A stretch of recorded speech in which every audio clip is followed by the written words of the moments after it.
Olá, gente. Bom dia. Hoje eu decidi transmitir daqui, das portas da Catedral Basílica de Salvador, aqui no Terreiro de Jesus. Ao nosso lado está a Praça da Sé.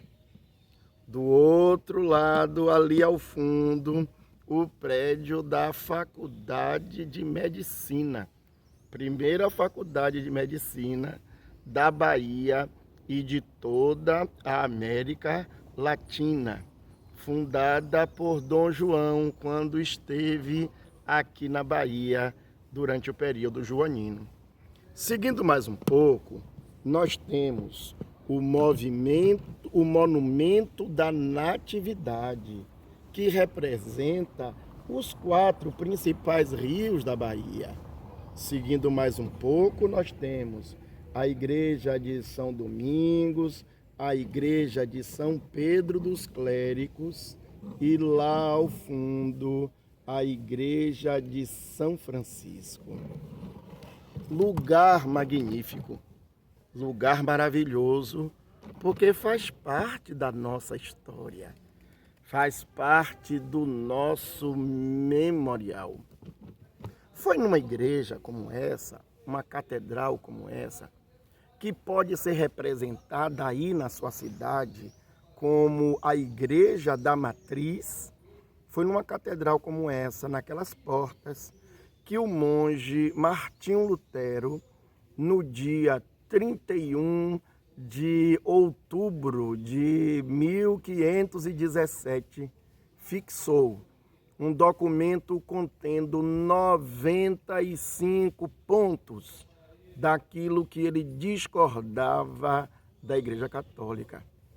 Sem saber, Lutero estava dando início a um grande movimento que ficou conhecido como a Reforma, ou a Reforma Protestante, ou a Reforma Religiosa, ou o Protestantismo. Aquelas 95 teses foram resumidas num documento menor que foram divulgadas como as 5 solas. Você as conhece? Sola gratia, somente a graça. Sola fide, somente a fé. Solus Christus, somente Cristo. Sola Scriptura, somente as Escrituras. Soli Deo Glória, somente damos glórias a Deus. Alguém pode me perguntar, por que falar desse movimento 503 anos depois?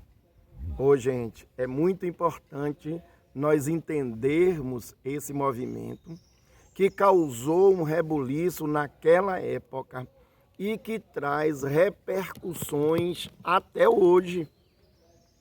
Ao defender as 5 solas, Lutero se tornou um divisor de águas. O movimento protestante se tornou um divisor de águas na história do cristianismo, na história da religião ocidental. É sobre uma dessas solas, sola Scriptura, que eu gostaria de falar hoje.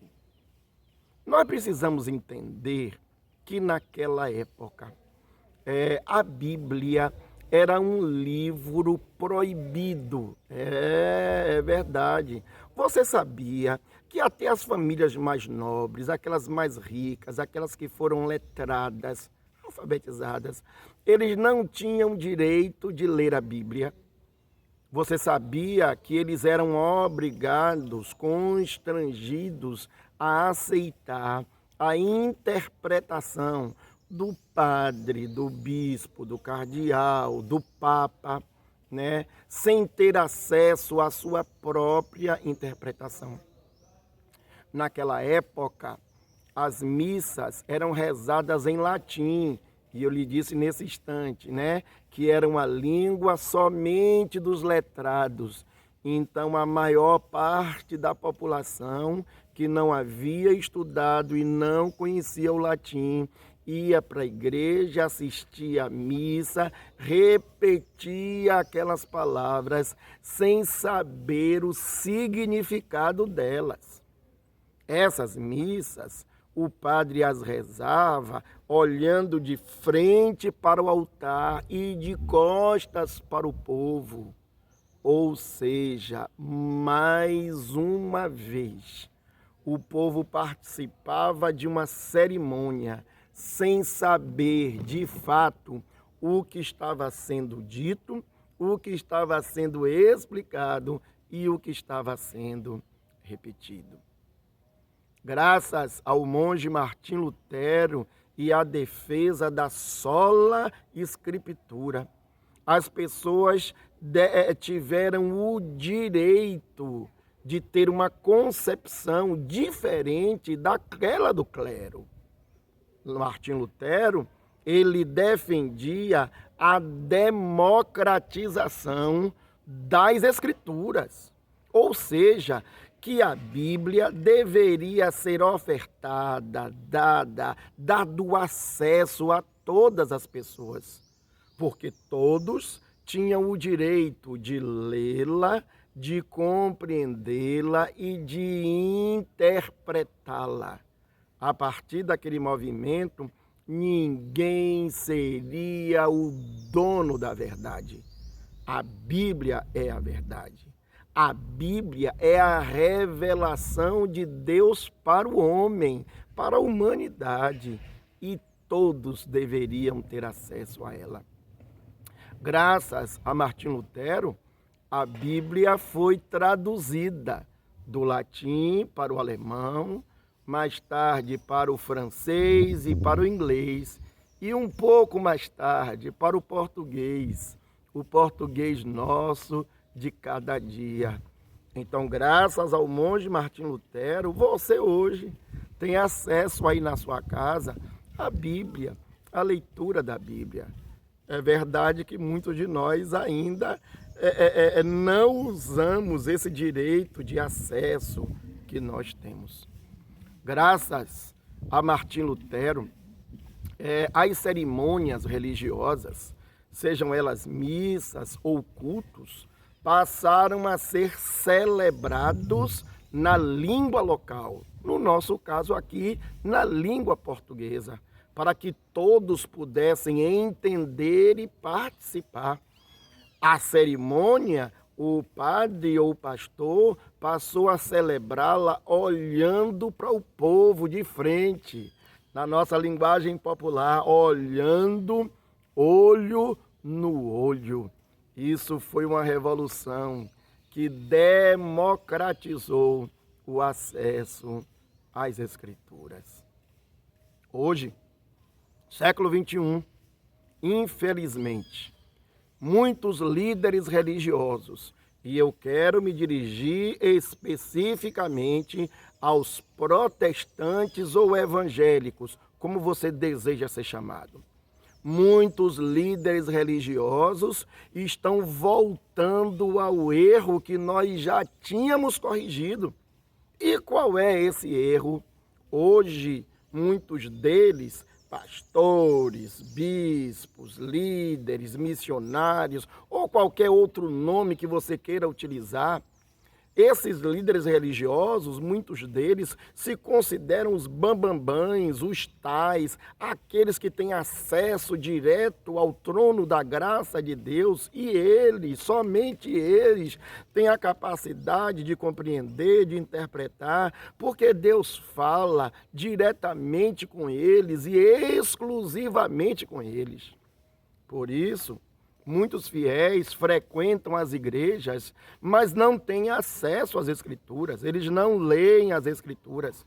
E quando leem, eles não interpretam. E quando interpretam, eles não meditam. Por quê? Porque ficam dependendo daquela fala, daquele momento em que o seu líder arrota e vomita conhecimento, muitas vezes totalmente desassociado às verdades contidas nas Escrituras. Eles se consideram novamente os detentores, os donos da verdade. Sola Escritura significa que eu e você não podemos nos render a isso.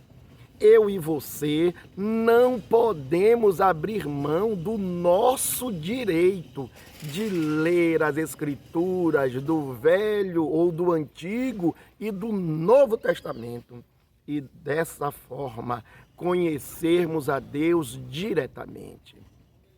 Eu quero lhe fazer um desafio e um convite. Você que não é evangélico, não é protestante, não frequenta a igreja, independente da sua religião, católica, espírita, candomblessista, budista ou qualquer outra religião, ou inclusive você que não tem religião, se autodenomina agnóstico ou ateu, eu quero lhe convidar a adquirir uma Bíblia. Seja ela a Bíblia física, aquele livrinho, né? A gente falava assim, o livro da capa preta. Hoje tem capa preta, tem capa rosa, tem capa colorida, né? Que você adquire uma Bíblia. Ou seja ela uma Bíblia digital, né? Lá baixando no seu próprio smartphone ou no seu tablet. Há muitos sites, há muitos aplicativos que lhe oferecem a Bíblia, inclusive gratuitamente. Existem duas versões da Bíblia. Versão aí, gente, as pessoas chamam de tradução. Não é tradução, não. É a forma da linguagem do texto. A Bíblia é única, mas existe a forma da expressão do texto. Há duas Bíblias que eu gosto muito de indicar.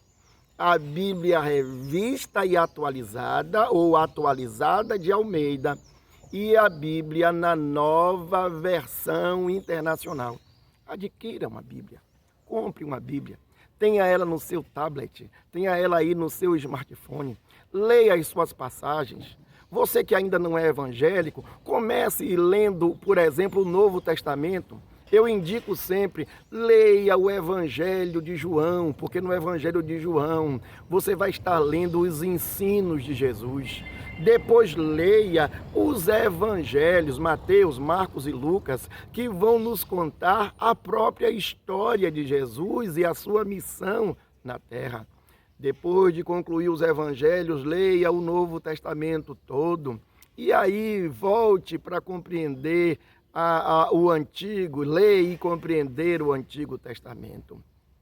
E você, que é evangélico, que é protestante, eu queria lhe fazer um outro desafio.